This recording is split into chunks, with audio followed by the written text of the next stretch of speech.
Rồi nha. Quay rồi đúng không? Okay. Hello everyone. Our team is Group 5 and today we will be presenting our project food classification using image processing and machine learning. Um, we will structure our presentation in 5 key parts. We will start with the introduction and the problem, then move to the theoretical background of our method. After that, we will show our experimental result, followed by a discussion of our finding, and finally, a brief conclusion. So let's begin with the introduction. Um, the first question is why use classical vision in an age of deep learning? The problem is that the food classification is very uh, hard task. It is high visual uh, reliability. Um, the same dish can look different based on lighting, portion size, or background clutter. Um, why deep learning? Why deep learning? They are black boxes and require massive data set and computational power. We choose a classical approach because it is in, interpretable. We can see why it failed and how the model works. It's also computationally lightweight and give us clear insight into our hand graph features. Based on this, we set two clear objectives for our project. The first one is to construct a complete end-to-end pipeline to see how effective the traditional method truly are when they are combined together. The second is to analyze the impact of specific pre-processing technique like HHV conversion on the final quality of our features and the model accuracy. Now let's move to the most important part, our method. This is the core concept of our entire project. We designed our architectures at a dual stream assembly line. You can also think of it as a material and mold pipeline. The material and the mold. Um, the stream the material. This stream job is to process the image to create the richest possible data. We use HHV and histogram equalization here. Um, in stream B, the mold, this stream only job is to create a perfect cutout, a mask of the food using the GrabCut algorithm. Uh, the third one is feature extraction, the mode. It is stamping step, the stamping step. We use the mode that we from the stream B to stamp the material from the stream A. This is crucial. It ensures we only extract features from the food itself, not the plate or the table. And finally, the brain. The resulting features vector is sent to our brain, a random forest classifier to make prediction. Now, let's look at each stream in detail. Each stream A, our first technique is converting from RGB to HHV.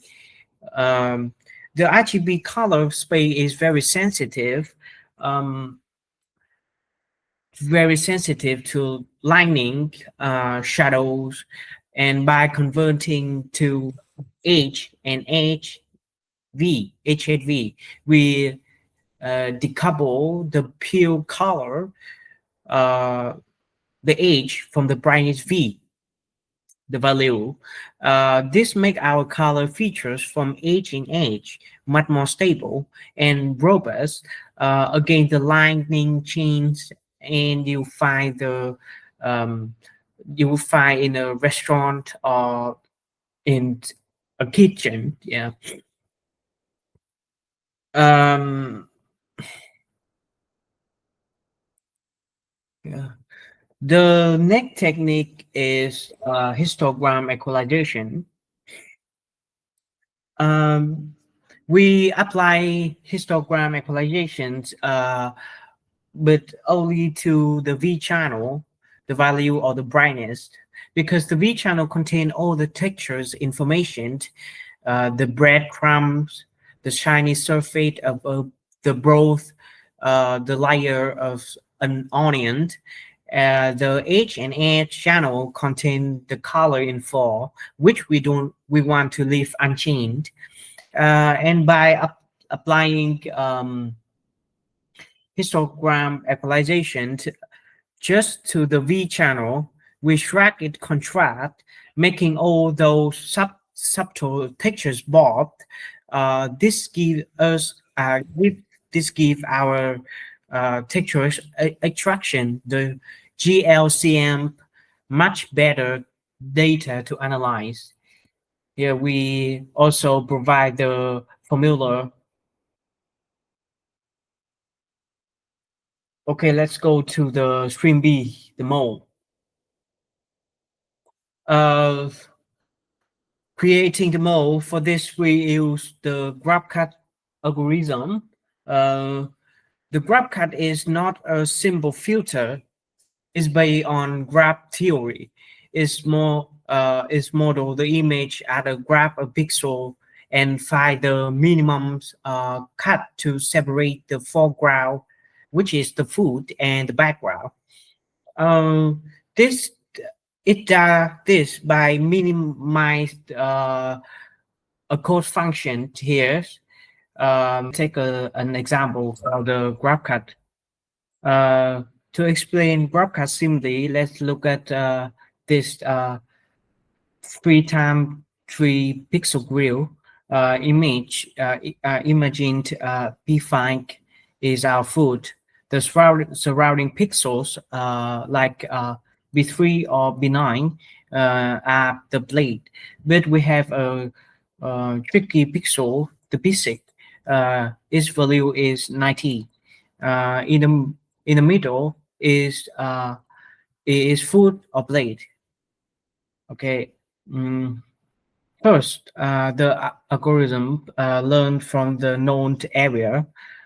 In this simplified manual example, I calculate the mean, um, the average for clarity, and we get the foreground mean 200 equal the value of the B5, and the background mean is 20, which is the mean from B1 to B9. Um, in the actual OpenCV code, GrabCut is smarter. It's a Gaussian mixture model, the GMMs, to learn the multiple color cluster, not just simple mean, but for this example, the mean logic have it understand the code comparison.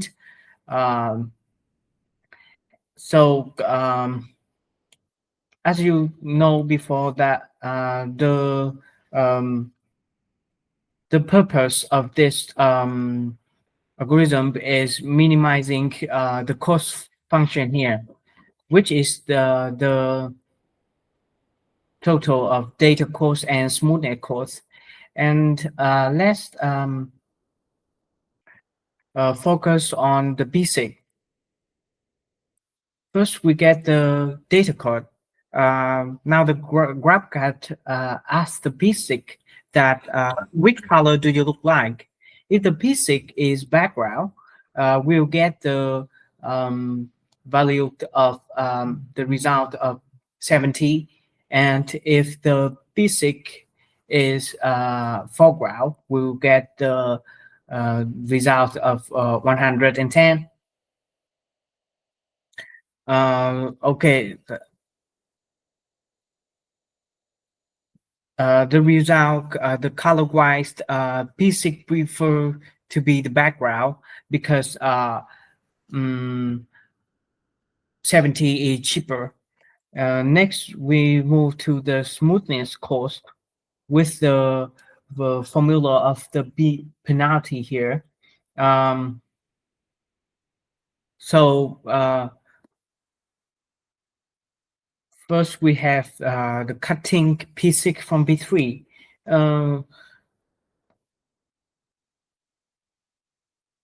they are somewhat close diff 80s, and so we have the penalties here is 1.23, and as well as cutting P6 from P9 and cutting P6 from B5.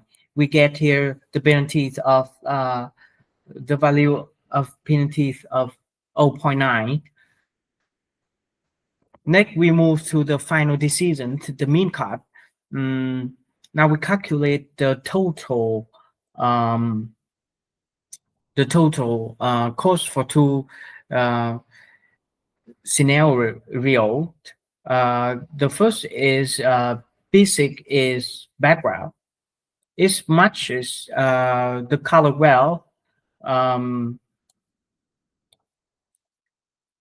70 and cutting it from the food B5 achieve uh,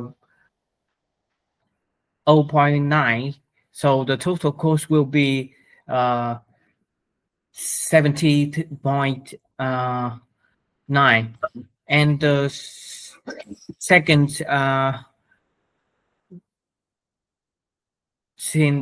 scenario is basic is the foreground. We will get the total cost here is 112 and 12.46, and since 70.9 is smaller than one 112.46, the GrabCut decide that basic is the background. This shows how GrabCut balance both color uh, similarities and age boundaries to make the smartest cut. And the algorithm will continue to ask all the surrounding pixels to decide the mean cut. Ok đấy Tuấn ạ.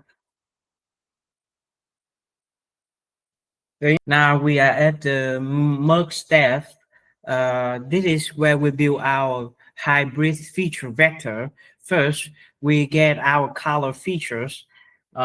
This is a binding technique. We use our mode, the mask, and count all the pixels in the edge and edge channels, which give us our precise color profile. Um, the second technique in this step is uh, we get our texture features using GLCM, the gray level co-occurrent matrix. We apply this only to our enhanced V channel because that's where we made the texture bob. Um, the GLCM is a powerful statistical tool. From its matrix, we extract four key descriptor. Uh, the first one is contrast, is from uh, the dissimilarity, the dissimilarity, the homogeneity is smooth, and finally engine energy. is uniform, and we will have our final 56 dimensioned hybrid vector. Okay, let's finally we move to the brain. Before classifying, we must use standard scalar. Our 56 features are on different scale. Uh, the contrast might be 5,000, while a color histogram bint is zero point 0.9, zero point 0.1. Um, a model will naturally think 5,000 is more important. Standard scalar normalized all features. They um, all have mean of O, 0, and a standard uh, deviation of 1. This ensures the model treats every feature fairly.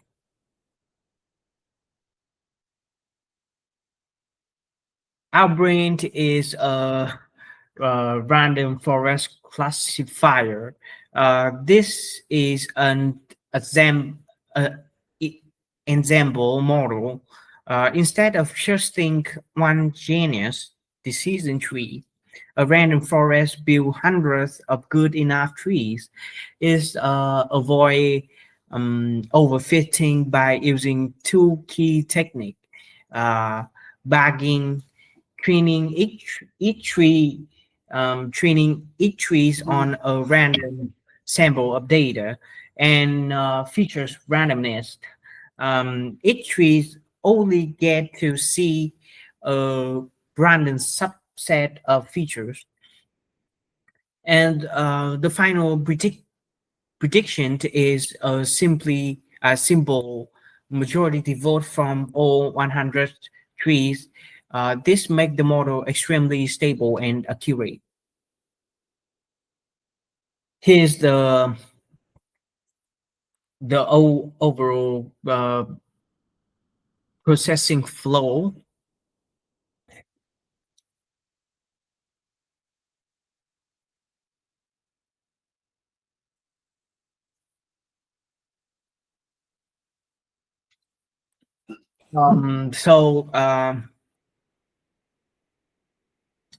At the top we have the input, the original bang me, and the final output. The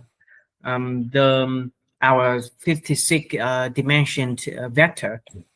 The middle row is stream A, the material. You can see clearly. You can clearly see the separate H and 8, H and 8,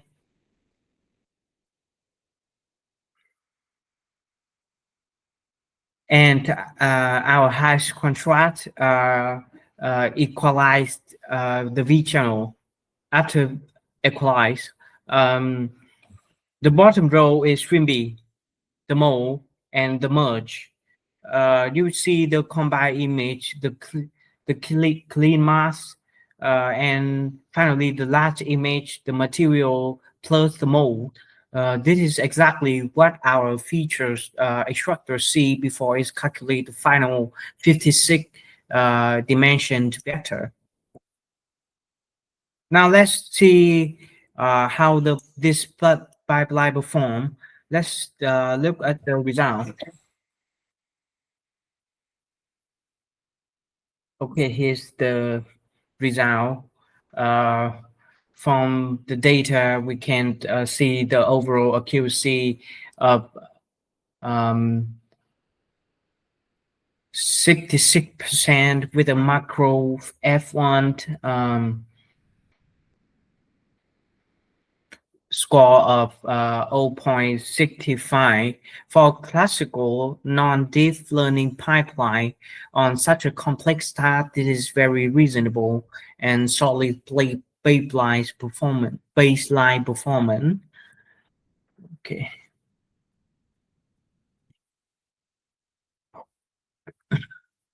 And this led to our discussion. So our pipeline have two major strength. The first is hybrid feature vector. This were a successful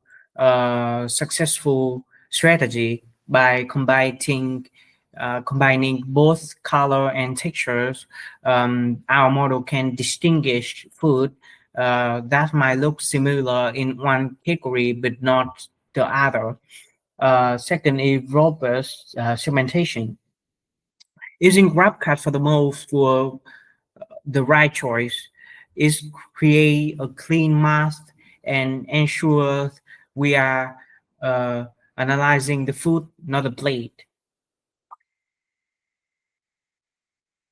About the limitations and weaknesses. Of course, there are clear limitations. We can explain the 66% accuracy. Uh, the first is GrabCut central assumption.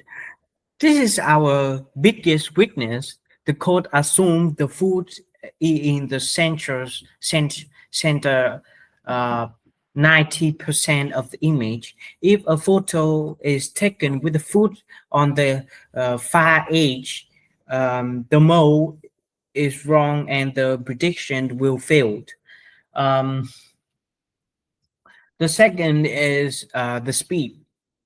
This classical pipeline is computationally slow. GrabCut and GLCM take time. And the final is fixed features. We manually choose these features. A deep learning model could learn more abstract and effective features automatically. Uh, So, in conclusion, our project successfully implement validated, implemented and validated a complete, interpretable end-to-end classical vision pipeline. Our futures work. Our future work would directly address our limitations, first by creating a smarter GrabCut initializer instead of a fixed rectangle at the center. Second, by training a CNN to provide a direct benchmark against our 66% classical result. So um, thank you for your time and attention. We will be very happy to answer any of your question.